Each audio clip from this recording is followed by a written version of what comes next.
चलो आगे देखो। चलो हम सब पढ़ रहे थे प्रायिकता। क्या पढ़ रहे जी? प्रायिकता।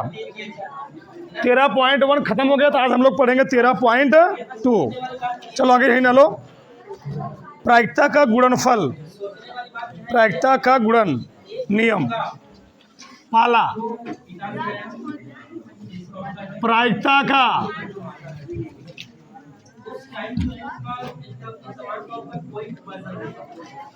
प्रायिकता का गुणन नियम,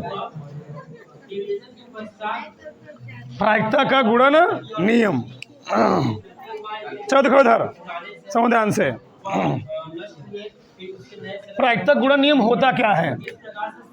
हम सब जानते हैं, अगर हमको दिया गया हो P/A/B, इसको हम लोग लिख क्या रहे थे? P/A इंटरसेक्शन B बटे क्या लिख रहे थे जी? P/B। सही है ना? यह हमको दिया गया हो P/B/A, इसको हम लोग क्या लिख रहे थे? P/B इंटरसेक्शन A बटे P/A, ये लिख रहे थे। क्या हम इसी चीज को ऐसे नहीं लिख सकते हैं? P/A इंटरसेक्शन B बराबर P/B गुणे P/A/B। यह प्रश्नावली उससे सरल है, बस ध्यान समझो, 2-3 कंसेप्ट है बस। ये हो गया। इस चीज को हम क्या लिख सकते हैं? P/B इंटरसेक्शन A बराबर P/A गुणे P/B/A। सही है? अच्छा, P/B इंटरसेक्शन A का मतलब क्या है? P/A इंटरसेक्शन B बराबर P/A गुणे क्या हो गया? P/B/A। इसी दोनों को A और A, इसी दोनों को हम लोग कहते हैं प्रायिकता का गुणन नियम। प्रायिकता का गुणन नियम, इसका मतलब क्या है? घटना, अच्छा इसका मतलब क्या था? घटना B घटित हो चुकी है, घटना B घटित हो चुकी है। A के घटने की प्रायिकता P/A इंटरसेक्शन B बटे P/B, घटना B घटित हो चुकी है, A के घटने की प्रायिकता हो गई है। घटना A घटित हो चुकी है, B के घटने की प्रोबेबिलिटी, तो P/B इंटरसेक्शन A बटे P/A। घटना A घटित हो चुकी है, B के घटित होने की प्रायिकता A हो गई। बात समझ में आया ना? ये मैटर है। तो यहाँ पर जो फार्मूला बन रहा है ए वाला, इसी को हम देखो, बहुत हम डाउट में नहीं पढ़ेंगे, ध्यान रखना। इसी चीज को हम बहुत सरगम लिखेंगे। अगर हमको दिया 2 घटनाएं दी गई हों, 2 घटनाएं दी गई हों, हम लोग लिखते वहां पर क्या है। अच्छा पहले यही जाने दो, पहले यही जानो। पहले ये क्या हो गया? प्रायिकता का गुणन नियम। ऐसे कैसे? मान लो हमको 2 घटनाएं दी गई। पहला प्रश्न क्या है? पहला प्रश्न, क्वेश्चन, 52 पत्तों की 52 पत्तों की ताश की पत्ती में से, ठीक, क्या 2 पत्ते यादृच्छया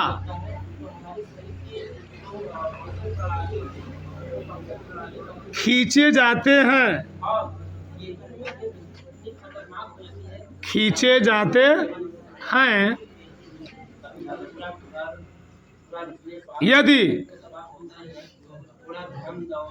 यदि पत्ता लाल रंग का बिना प्रतिस्थापित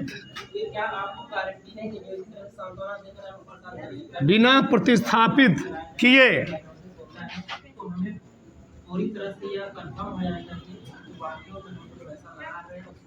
निकाला जाए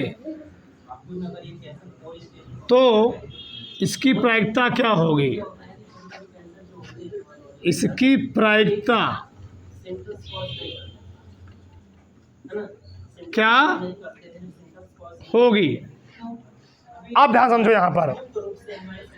अभी तक हम लोग जो सवाल लगा रहे थे वहाँ पर प्रतिस्थापित का नाम ही नहीं आ रहा था।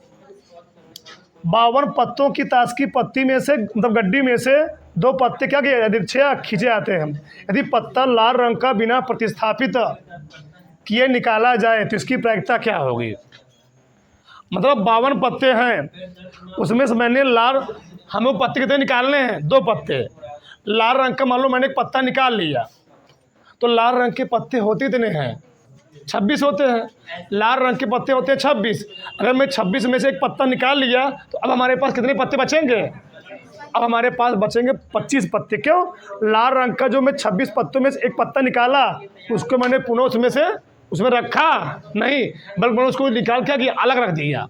तो कैसे निकालोगे? तो प्रायिकता क्या होगी? अब ध्यान समझना,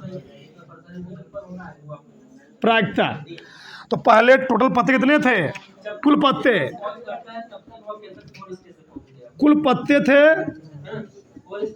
थे 52। इसमें लाल पत्ता कितना था? लाल पत्ता था 26। हमको निकालना है प्रायिकता।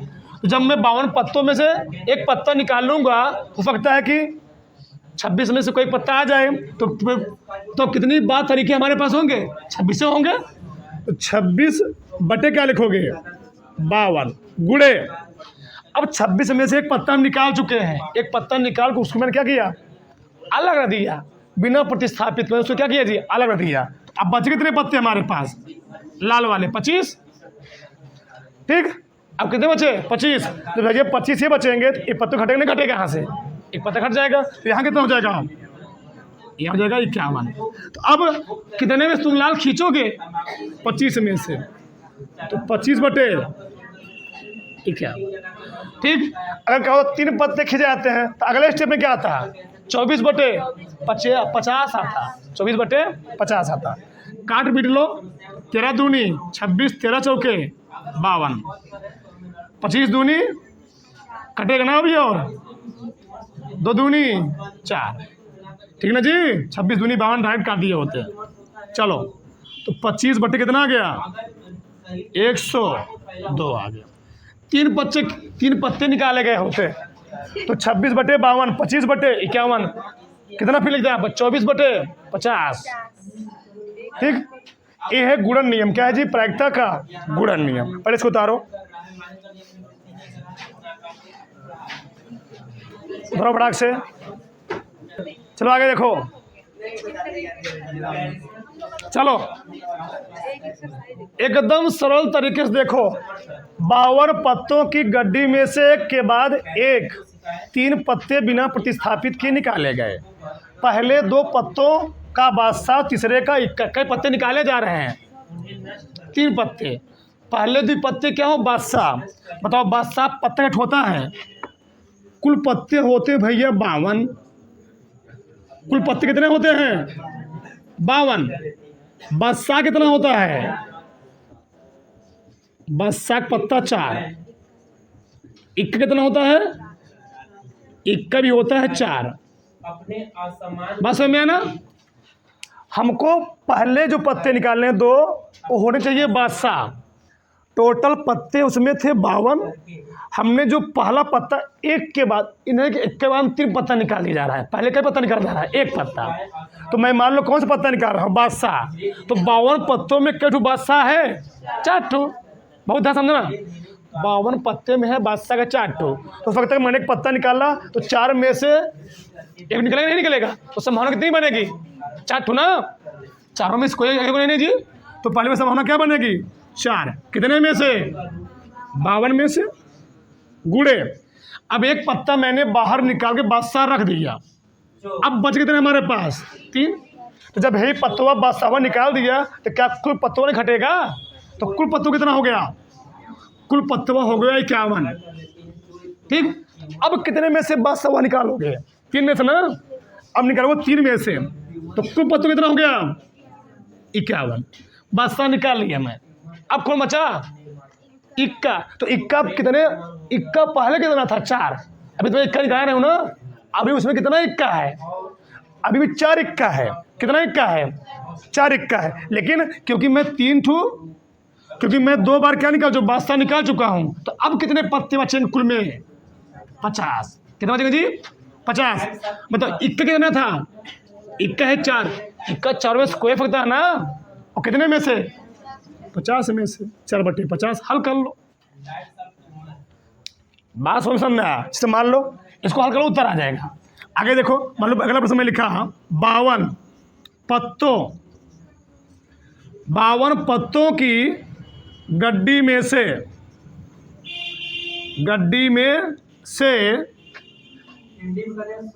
एक के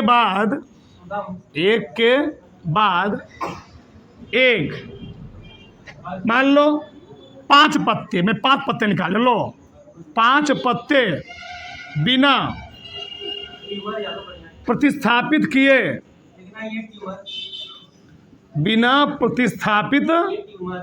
किए क्या किए गए? निकाले गए।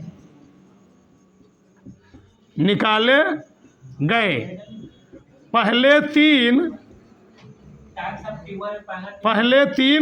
पत्तों का बेगम और दो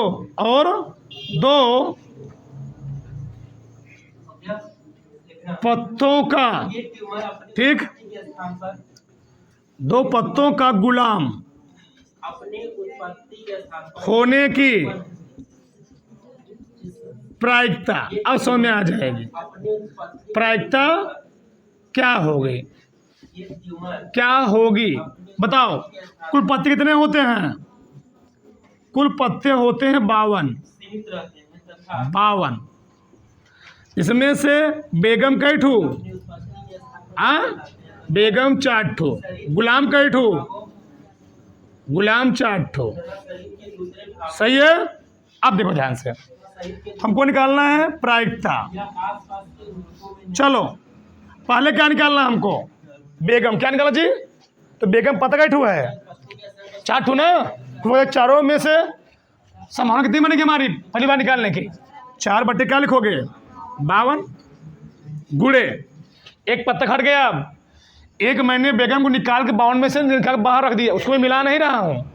अब कितने पत्ते बचे हमारे पास? एक बेगम निकल चुकी है 52 में से। अब हमारे पत्ते टोटल बचे 51। अब जो पत्ता निकालोगे 51 में से निकालोगे, तो बेगम एक निकल चुकी है। अब बेगम कितनी बची? 3 गुणे 51 में से भी एक पत्ता निकल गया। अब कितने बचेंगे हमारे पास? 4 पत्ते बचे। नहीं, कुल पत्ते कितने बचेंगे? 50। बेगम 2 निकल चुकी है 2 बार। अब कितने बचेंगी? 2 बार गुणे बेगम खत्म हो गई। अब आओ गुलाम पर। गुलाम पत्ते के पहले कितने थे? 4। अब कितने में खींचोगे तुम इसको? 50 निकल 50 पत्ते पहले कितने थे? पहले थे 50 पत्ते ना। एक पत्ता निकाल चुके बेगम का, और का 50 पत्ते थे, एक पत्ता बेगम निकाल लिए। अब कितने पत्ते बचे? 49 गुणे गुलाम को हमने एक पत्ता एक बार खींच लिया। अब कितने गुलाम बचेंगे? 3, क्योंकि गुलाम के निकाल चुका हूँ। 4 पत्ते निकल चुके हैं। अब कितने बचेंगे? 48। हल कर लो, उत्तर आ गया। बिना प्रतिस्थापित किए मतलब क्या है? उसको फिर उसमें रखा नहीं जा रहा है। उतारो, हल कर लो, उत्तर आ जाएगा। उतारो फटाक से। चलो आगे देखो, आगे देखो। अगला है स्वतंत्र घटना। यही सबसे खतरनाक है। स्वतंत्र घटना बहुत ही आराम, समझो, ध्यान समझो। चलो हम 2 प्रश्न लेते हैं। एक पासे को, सबका ध्यान देना चाहिए। अब एक पासे को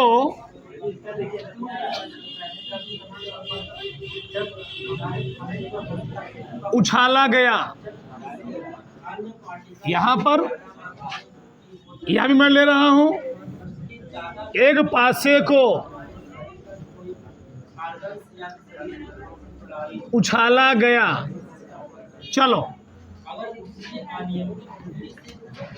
तो पासे को उछालोगे, प्रतिदर्श समष्टि क्या आएगी? बोलो।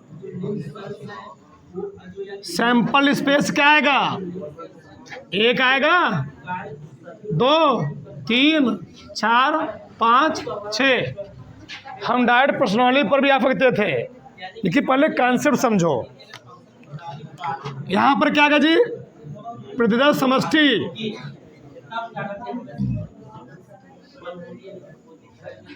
Sample space 1, 2, 3, 4, 5, 6। ठीक। हमने यहां पहली घटना लिया, पासे पर सम अंक आने की, सम अंक आने की। बी लिया, पासे पर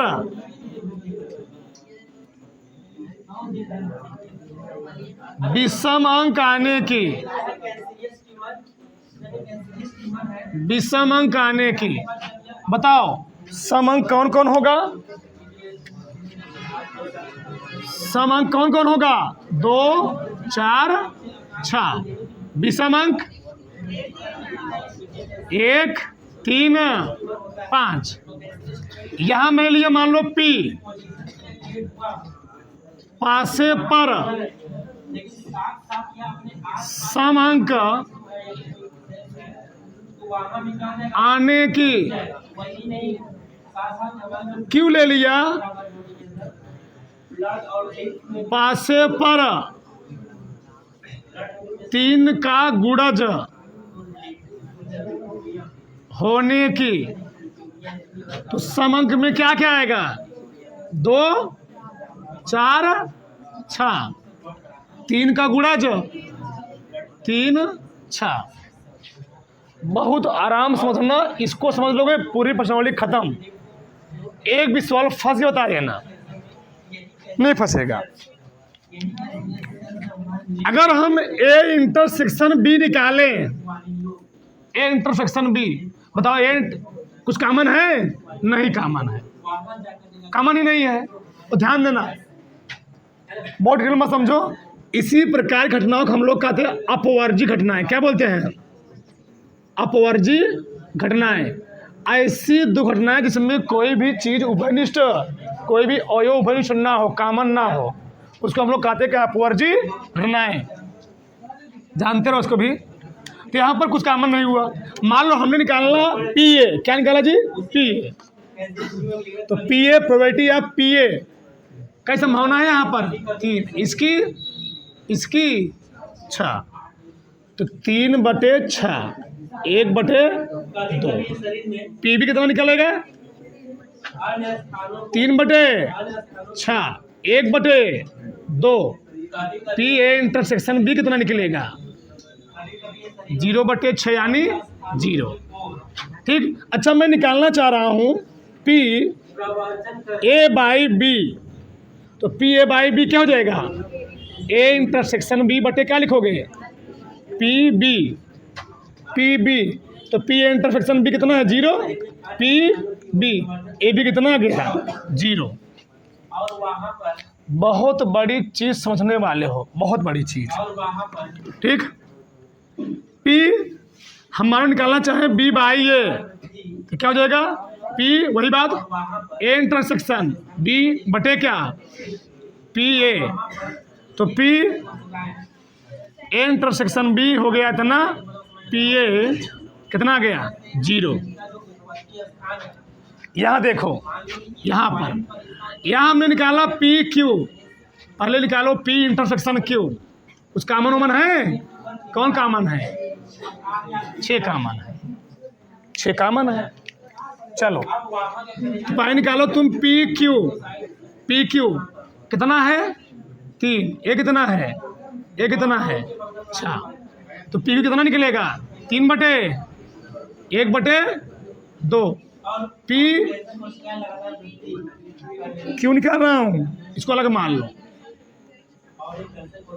यस आर, यस, तो बताओ पी आर कितना निकलेगा जी, 1/3 और पी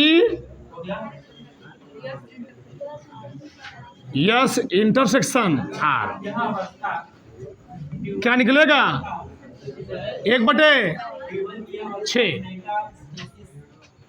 अगर हम यहां से निकालना चाहें पी यस बटे आर, यस बटे आर क्या निकलेगा, पी यस इंटरसेक्शन आर बटे, हाँ कितना है, 1/बटे पी आर, 1/3 कट पिट जाएगा, 3/6 आएगा, 1/2 यहाँ निकाल लो, पी आर बटे yes, P R intersection yes बटे पी एस कितना आएगा,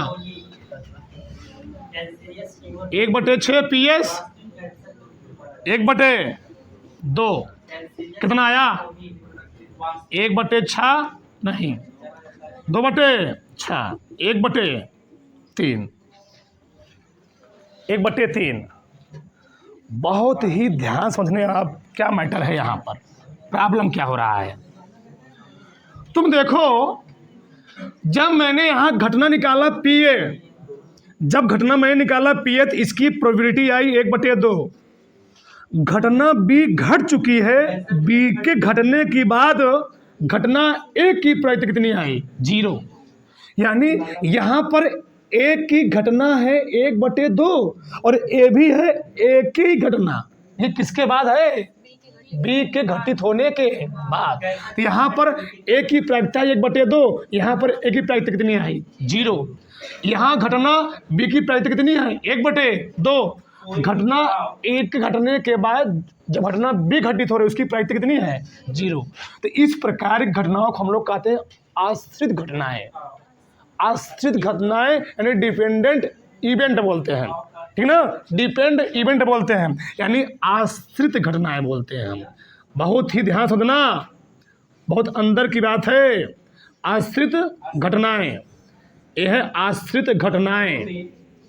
आश्रित घटनाएं यानी जब एक की घटना समान रूप से और जब ए बाई बी घटना क्या हो, दोनों घटनाएं क्या हो, अलग अलग हो। जब एक घटना घट जाए तब एक की प्रोबेबिलिटी और सिंपल में एक की प्रोबेबिलिटी जब अलग अलग हो तो उसको हम लोग क्या बोलते हैं, आश्रित घटनाएं। जब घटनाएं घटित हो चुकी हो तब घटना और घटना बी की प्रायिकता दोनों ए भी बी प्रायिकता है, ए भी बी की प्रायिकता है, ए भी बी की प्रायिकता है। लेकिन कब घटना एक घटित हो चुकी है, दोनों अलग अलग है, इसको हम बोलेंगे आश्रित घटनाएं। लेकिन अगला समझो क्या है, पी एस, एस की प्रोबेबिलिटी कितनी है, 1/आर के घटने के बाद भी यस की प्रायिकता कितनी है, 1/2। यानी पहले भी प्रायिकता कितनी थी, 1/2, अब भी प्रायिकता कितनी है, 1/2। यानी प्रायिकता में कोई चेंजेज इसमें आया नहीं, लेकिन यहाँ पर चेंजेज आया है, यहाँ पर चेंजेज आया है। घटना आर की प्रायिकता है 1/3 और घटना जब यस घट चुकी, घटना यस के घटने के बाद भी आर की प्रायिकता कितनी आई, 1/3। इस प्रकार की घटनाओं को हम लोग बोलते हैं स्वतंत्र घटनाएं। क्या बोलते हैं, स्वतंत्र घटनाएं। यानी किसी घटना के घट जाने का कोई प्रभाव जब ना पड़े, यहाँ पर प्रभाव पड़ रहा है 1/2 0, यहाँ पर घटना का कोई प्रभाव चाहे वो घटे चाहे भाड़ में जाए तभी प्रगति कितनी आएगी, 1/2, 1/3, 1/3। इस प्रकार घटना को हम लोग क्या बोलते हैं, स्वतंत्र। हमारे हिसाब समझ में आ गया होगा, मतलब सिंपल रूप से जो प्रायिकता है और किसी घटित होने के बाद उसकी जो प्रायिकता है, दोनों प्रायिकता क्या रहे, एक ही रहे, उसको हम लोग क्या बोलते हैं, स्वतंत्र घटनाएं। अब इससे हमको क्या कंक्लूजन मिलने वाला है, अब ध्यान समझो। यहाँ पर हो क्या रहा है बच्चा, मतलब स्वतंत्र घटनाओं में पी एस जो बराबर होगा किसके, पी एस बटे पी आर। प्यार नहीं है, पी आर बराबर होगा किसके? पी आर बटे यस के। था दारो उठा के। चलो आगे देखो। देखो इधर, अगर दो घटनाएं स्वतंत्र घटनाएं हैं, बताओ निष्कर्ष क्या निकल रहा है? कंक्लूजन क्या निकल रहा है? कि पी एस का मान किसके बराबर है? पी एस बटे आर के। पी एस बराबर है पी एस बटे आर के। सही है? या मैं से कह दूं कि पी आर बराबर किसके है? पी आर बटे यस के। तो प्रश्न में आर एस नहीं दिया रहेगा, ए और बी हम लोग मानेंगे, तो हम लोग वहां मान लेते हैं। तो क्या हम इसके स्थान पे ए मान ले, तो यहाँ पर क्या हो जाएगा? पी ए बटे बी हो जाएगा। ये समझाने के लिए है। तो यहाँ पर क्या हो जाएगा? पी बी क्या हो जाएगा? पी बी बाई ए। सही है ना? चलो अब बताओ, देखो कितना बढ़िया चिन्ह निकलने वाला है। अब चलो ये बताओ, पी ए बराबर ए बाई बी मतलब क्या होता है? पी ए इंटरसेक्शन बी बटे क्या हो गया? P B. तो भैया पी ए इंटरसेक्शन बी का मतलब क्या होता है? इसका इसमें गुणा कर दो। पी ए गुणे क्या हो गया? यही है स्वतंत्र घटना। पूरे प्रश्नावली 13.2 में जब प्रश्न में कहेगा घटना स्वतंत्र है, तो पी हमको निकालना क्या पड़ेगा? पी ए इंटरसेक्शन बी बराबर किससे दिखाना पड़ेगा? पी ए गुणे पी बी। पूरी प्रश्नावली पी ए गुणे पी बी का मान किस बराबर आएगा? पी ए इंटरसेक्शन बी के। इसमें भी क्या होगा? पी बी दिया ही है, यहाँ पर क्या हो जाएगा? पी वही बात है ना, ए इंटरसेक्शन बी बटे क्या हो जाएगा? पी ए, बात वही आएगा ना। पी ए इंटरसेक्शन बी बराबर क्या हो जाएगा? पी ए गुणे पी बी। कब? जब घटना स्वतंत्र रहेगी तब। अगर बोल दिया यह घटना स्वतंत्र है, हमको वहाँ दिखाना क्या पड़ेगा? पी ए और पी बी गुणनफल किसके होना चाहिए? अगर पी ए इंटरसेक्शन बी के बराबर आ गया तो वह घटना क्या है? स्वतंत्र है। अगर नहीं आया घटना क्या हो जाएगी? आश्रित। आश्रित। अब बात समझ में आ गया? दोनों कौन घटनाएं हैं? दोनों है स्वतंत्र घटनाएं। स्वतंत्र घटना। ठीक, बात समझ में आई? किसी कोई डाउट नहीं होना चाहिए। डाल लो इसको, डाल लो थोड़ा फटाक से।